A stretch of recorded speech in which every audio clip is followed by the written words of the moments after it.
Walking for several hours, none of them encountered any monsters that were supposed to be in the forest. Not wanting to be surprised by a monster, Han made so that any intruders would show up as a red dot. Depending on how close the monster was, the size of the globe would become larger.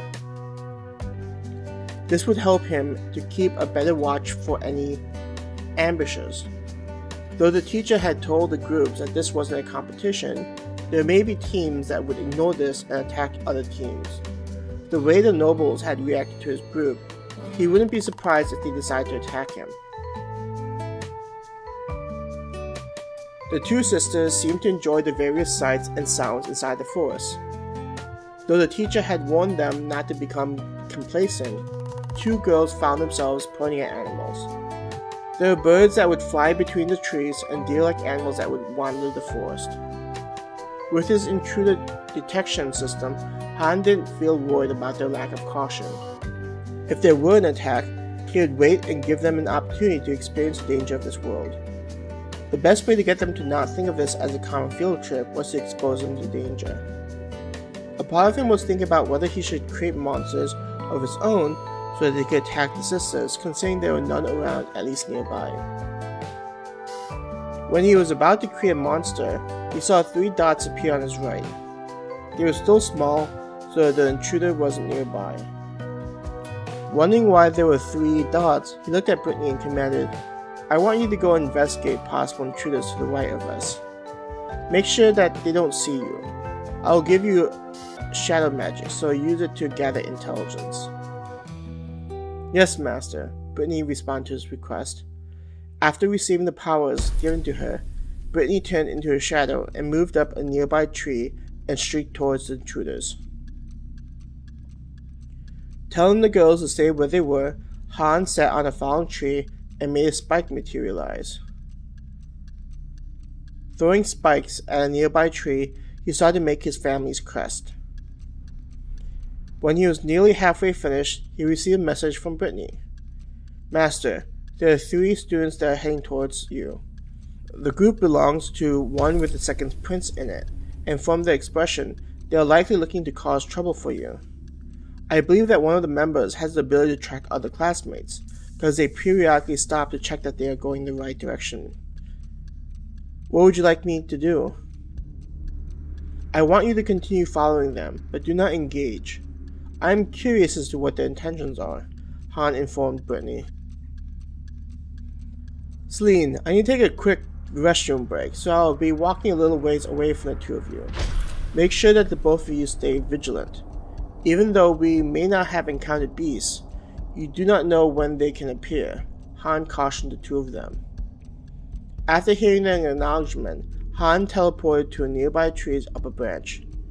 He sat on top of the branch and calmly waited for what was about to happen. "Master, they will be passing by you soon," Brittany said to him. Seeing the red globe getting bigger, he finally noticed Eric's group rushing towards Celine and Lithia. When they reached the tree that Han was sitting on, they slowed down. Calmly walking out so they could be seen, they waited until Celine and Lithia noticed them. Seeing Eric's confused face, Han could tell that Eric was confused about where Han was. They didn't realize that Han was watching them from up high. Lithia was the first to notice Eric's group. She quickly yelled out, "Sister," and gained Celine's attention. Celine looked at the 3 boys and with a trembling voice asked, "Why are you here? If you are going to the ruins, you are going in the wrong direction." She attempted to direct them, still hoping that this was all a misunderstanding on her part. "We already know how to get to the ruins," Eric snickered at Celine's frightened expression. "Since people, like myself, would not have trouble reaching the ruins, we thought that some fun would be well deserved." The other 2 boys laughed wickedly at Eric's joke. "What do you mean?" Celine asked, her voice shaking as she began to understand what was happening. "Unfortunately, I have not had the opportunity to use my slave, because Father said that she is an important tool. The problem is that now I have to wait to use her to release my pent-up frustration." Seeing the two of you commoners, I thought it would be fun to try the two of you out. I am sure that the two of you will make a decent replacement for her." Eric laughed at them. "To increase teamwork, I figured that the three of us could take turns with the two of you." Lithia looked utterly terrified at what was about to happen as she hid behind her sister's back. Wanting to stay strong for her sister, Celine took out her daggers that Han had given her and prepared them. "I don't want to hurt you three, so just go back before the teacher catches you three and you get into trouble." Celine tried to threaten them, hoping they would realize what they were about to do. "Did you hear what she said?" Eric laughed, while the other two were clutching their stomachs and laughing. "How about this? If you strip off your clothes and do a good job, we will not touch your precious sister." He tried to sound reasonable to Celine. The two nobles next to him were snickering, because they understood that Eric was blatantly lying to the girl. "You do not want to fight us. All three of us are strong fighters, having learned how to fight monsters since we were kids. We have been trained by professional soldiers, and I personally have led troops into battle. Think about your sister." Eric's voice sounded genuinely concerned for Lithia. Celine was still standing in front of Lithia with both of her daggers in front of her. Her expression showed that she wanted to fight, but she was afraid for her sister. Realizing that she wouldn't be able to fight off three nobles, she bowed her head in submission. Tears dripping down her face, she dropped her daggers. Slowly, her hands began to remove the armor she was wearing. The sound of the metal hitting the ground reverberated in her, leaving a crack inside of her heart. Once all her armor was taken off, she stopped and stood there. "What are you waiting for?" Eric said to her. "I cannot wait to see what she tastes like," one of the guys said. "I'm going to have her mouth wrapped around myself down there. I bet that she will end up liking it," the other guy said. Hearing the guys talk about what they were going to do with her, Celine's hands began to tremble. Clutching the front of her shirt, she held them there, hoping that someone would come and save them. Her hands slowly pulled her shirt up, exposing her light-skinned stomach. "What do you think you're doing with my teammate?" Han said to Eric, as he calmly sat on the tree branch. Eric spun around and faced Han, his face exposing how surprised he was. One of the boys reached for a sword and pulled it out, while the other raised a staff to prepare a spell. "Mind your own business. I'm just going to see what commoners feel like, so just go on your way if you do not want to get hurt," Eric threatened Han. "That is such a coincidence. I was going to tell you the exact same thing. If you do not want to get hurt, I advise you three to leave and stay out of my sight," Han chuckled. "I am the second prince of the Great Lunar Empire. If I want to, I could have an army come and destroy your pathetic family. Now scram, before you make me any angrier at you," Eric growled at him. "The problem is that I'm not scared of your tiny empire." Han jumped down and stood near the three students. Raising one of his hands, Han made a ball of plasma appear.